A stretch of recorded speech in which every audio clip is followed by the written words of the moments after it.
you need to take up more space. What I mean by that is that if you're an artist, if you're making music or visual art or whatever, you make jewelry, or you're doing some sort of community organizing, you're doing activism for a specific topic that you care about.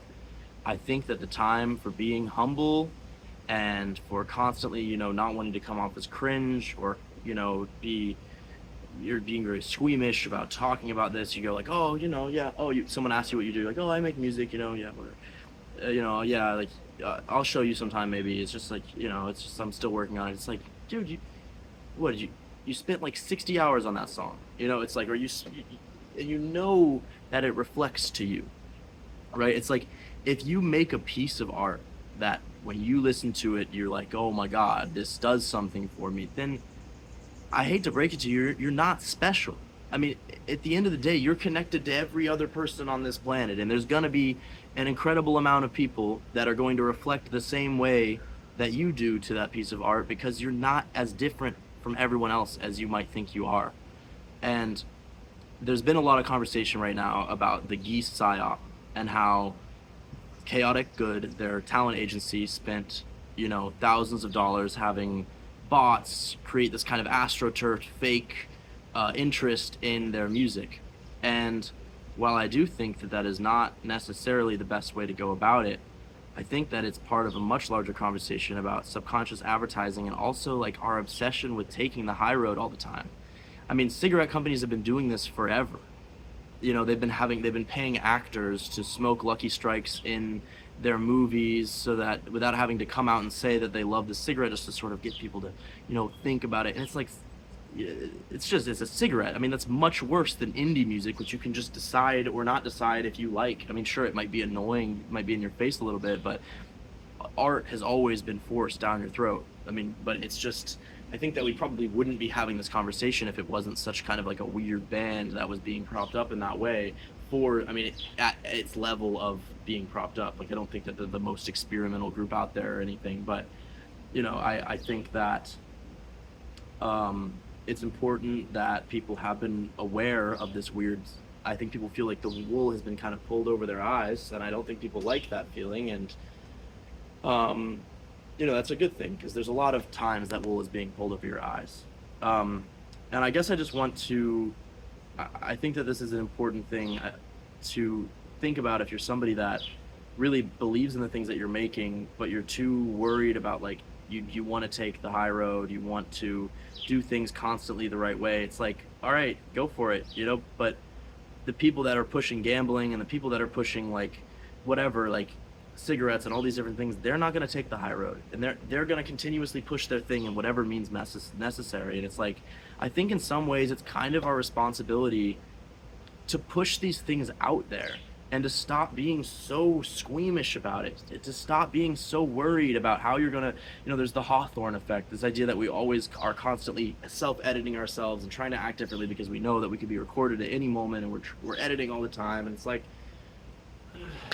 it doesn't matter. It just doesn't matter. If this thing matters to you, it's much more important than like knowing that somebody out there is gonna think that you're lame. Like, who fucking cares?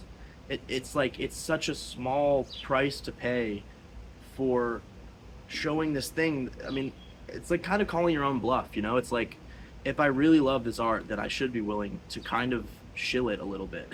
Like, I should be willing to, every single time somebody asks me what I do, be like, I do this and I have some shows coming up and I just put this album out. It's like, I put all these resources into it, I put all this money into it, I put all this time, and it's okay to be proud. It's okay to know that the thing that you care about matters at least a little bit. I think there's a little bit of a paradox with when you're learning about a topic, you are aware of what you don't know. The more you learn, the more you understand the gaps in your own knowledge. And I think that for a lot of people, that can make them feel very shy and being confident that like, this is what I do. Like, I know as somebody that is involved in music that I have an incredible amount to learn, but I also know that I've poured years and years into doing this and that I have something of worth to offer. I'm saying things that only I can say, right? And that is true for so many of my peers and so many people that I know right now that are out there recording and mixing their own things or working with whatever, like making their own art, like constantly making their own art. And like I just I think we need to stop being so shy. That's really my only thesis. I'm trying to kind of bring a lot more things into it to just make it a little bit less of like a simple, okay, what does that mean? Like, how do I actually apply that? I think it's really like a mindset.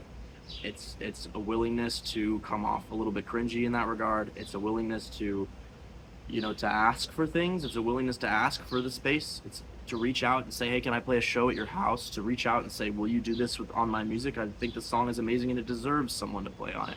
To just to being willing, the space that you should be willing to take is the difference between not asking the question and asking the question. You don't have to take from anyone. You just need to ask. You know, would, do you think that this is worth giving to me?